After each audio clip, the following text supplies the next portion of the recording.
Good morning guys, I hope you're good. Welcome back to my channel. So in this video, it's going to be all things I'm making. You're gonna see me cook, you're gonna see me clean. So like just you have seen, I was making some porridge and let's bake together. I'm going to make some cornbread with Chimodho. So let's do that and enjoy this vlog. Guys, do not skip the ads, hey? Just do me a favor and watch those adverts so that you can support me because we are monetized.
Let us make Chimodho, guys. So this is how I make my Chimodho. I use 3 eggs, 2 cups of flour, 1 cup of milk, 1 teaspoon cinnamon. This depends on the flavor that you want. Then 2 tablespoons of cooking oil. But if you have butter, you can use 2 scoops of butter. Then you melt it. And then 1 teaspoon of baking powder and 1/4 teaspoon of salt. And as for sugar, I put 2 tablespoons of sugar, but this also depends with the sweetness that you want. 2 tablespoons doesn't make your bread too sweet, but if you want to tapira, you can add an extra spoon. So when I am making my Chimodho, I sieve my flour. This helps that the consistency will be smooth and it will raise and be very soft inside because your flour won't be too compacted. So this is a trick or a hack that I learned from Auntie Joy Zim. I added a bit of orange zest instead of the lemon zest just for a difference, and it actually tasted so nice. So I'm gonna mix my ingredients, my dry ingredients on the side, the wet ingredients on a bowl, then I combine them together. I think now I need a hand mixer, guys, because this was really painful for me to whisk, but otherwise it works well if you don't have a mixer. And I use the baking spray for my pan and add a bit of flour so that your bread won't stick to the pan. You'll see, but it's just kuchikutura and I'm good to go. It doesn't stick.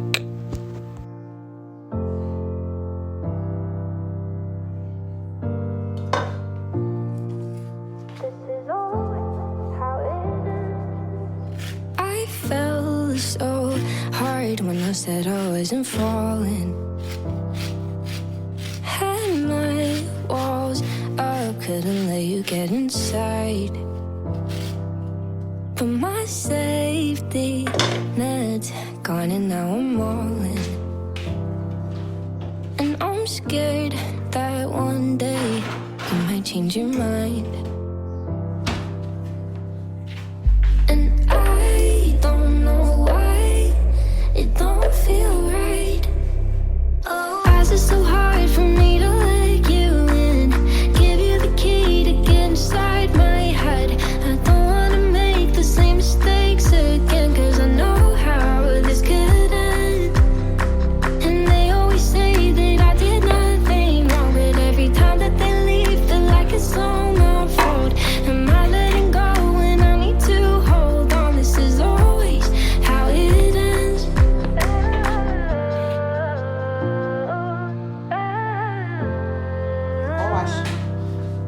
You know I've been hurt by others before you,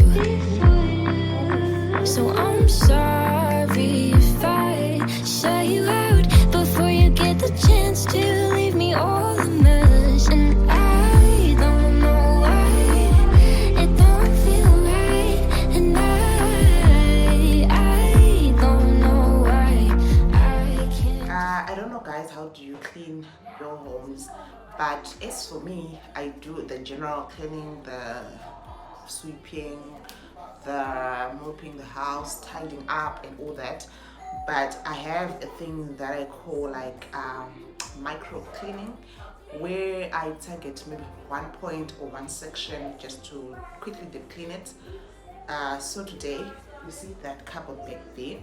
I want to tackle that today.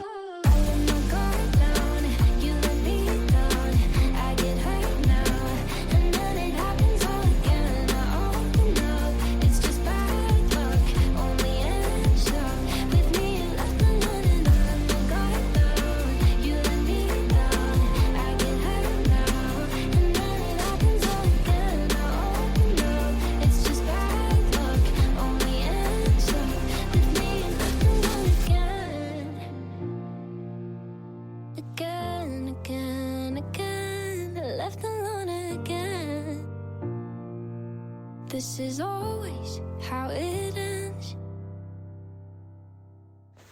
I've realized that a pantry and a place that you put your spices, they are the places which get dirtiest the most, simply because there are a lot of spills and you drag out things each and every day. But however, they're also the same places that you don't normally attend to or clean on daily basis. So that's why I take use of micro tasks or micro cleaning, so that I can focus on one area at a time without overwhelming myself with a lot of tasks.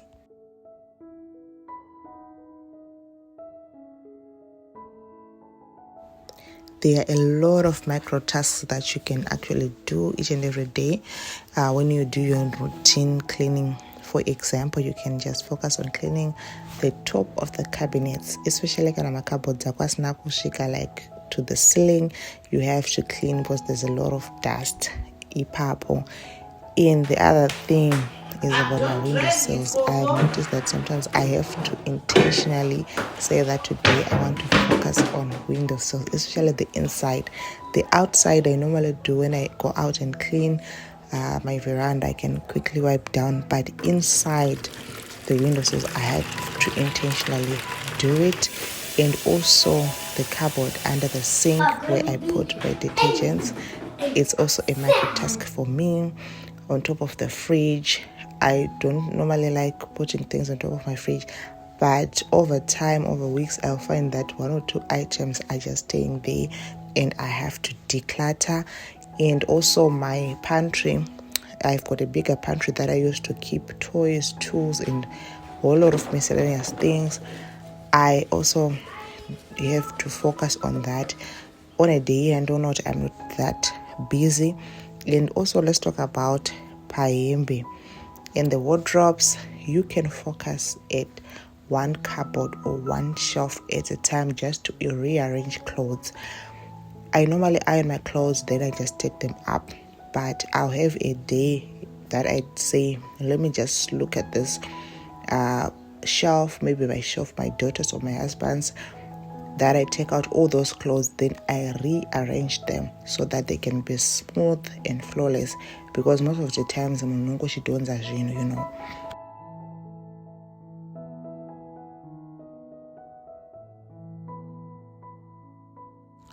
So I emptied all the canisters and I washed each and every one of them so that we can have a fresh start. I like washing them with warm water because they normally dry out quickly after washing them, and then I won't have to put more effort on wiping.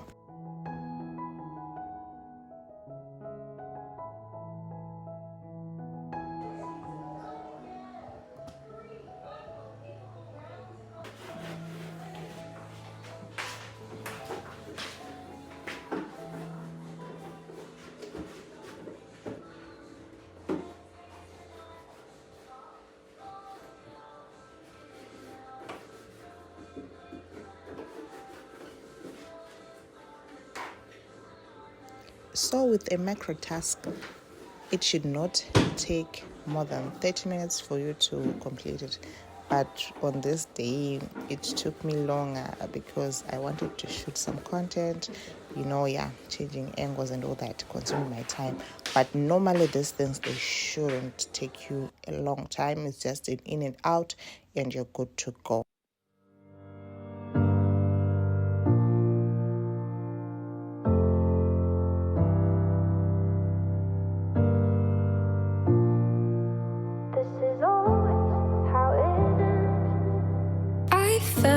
So hard when I said I wasn't falling. All done now, packed and clean. Look at the cupboards, they are spotless now. Let's repack together. And I'm scared that one day you might change your mind. And I don't know why it don't feel right. Oh, why is it so hard for me to let you in? Give you the key to get inside my head. I don't wanna make the same mistakes again, 'cause I know how this could end. And they always say that I did nothing wrong, but every time that they leave, feel like it's all my fault. Am I letting go when I need to hold on? This is always how it ends.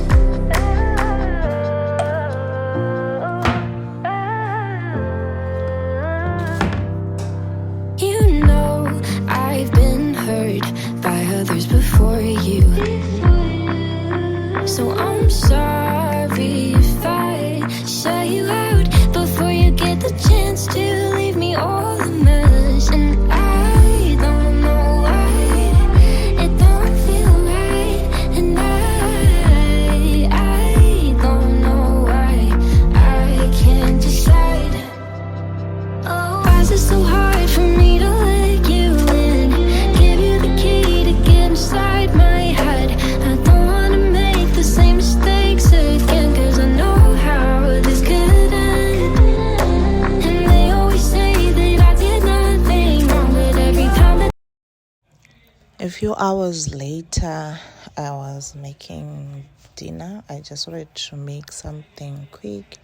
So if you've been on this channel long enough, you know this is my go-to meal, pasta and chicken breast. So I was just talking to my tete there on the phone, my auntie, and whilst I was doing the cooking. So yeah. I get hurt now, and then it happens all again. I open up, it's just bad luck. Only ends up with me left alone again. Again, again, again, left alone again. This is always how it ends. There is something special about creating a home that feels peaceful. It's not about having everything perfect. It's about making the space work for you and the people that you love. Every small task matters. Folding the laundry, wiping down the counters, making the bed, lighting a candle, or cooking a simple meal. These little moments add up to something meaningful. But remember, you don't have to do everything in one day. A clean corner, a fresh meal, or a few quiet minutes spent caring in your home is progress worth celebrating. If you're feeling overwhelmed, start with one small thing, one drawer, one load of laundry, one sink of dishes. Small, consistent steps create lasting habits. Without even knowing it, your home will be in shape.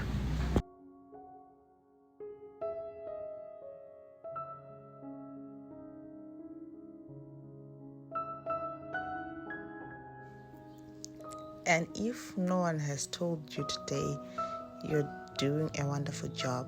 Your home doesn't have to look like a magazine to be beautiful. A home filled with care, warmth, and love is already enough.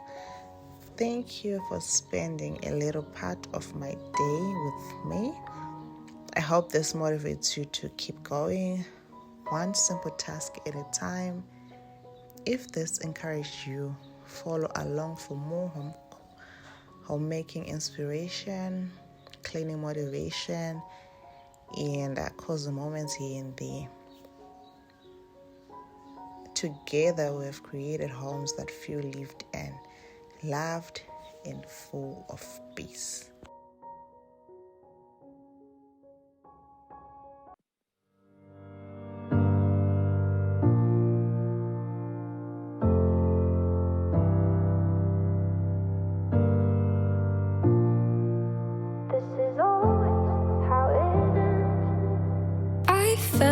So hard when I said I wasn't falling. Had my walls up, couldn't let you get inside. But my safety net's gone and now I'm all in. And I'm scared that one day you might change your mind.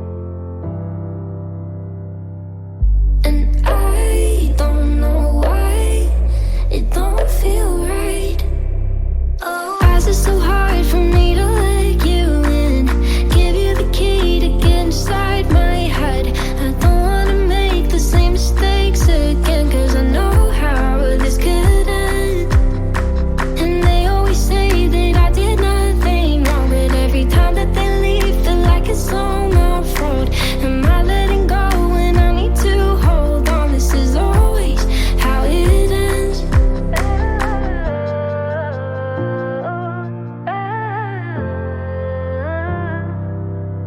You know I've been hurt by others before you,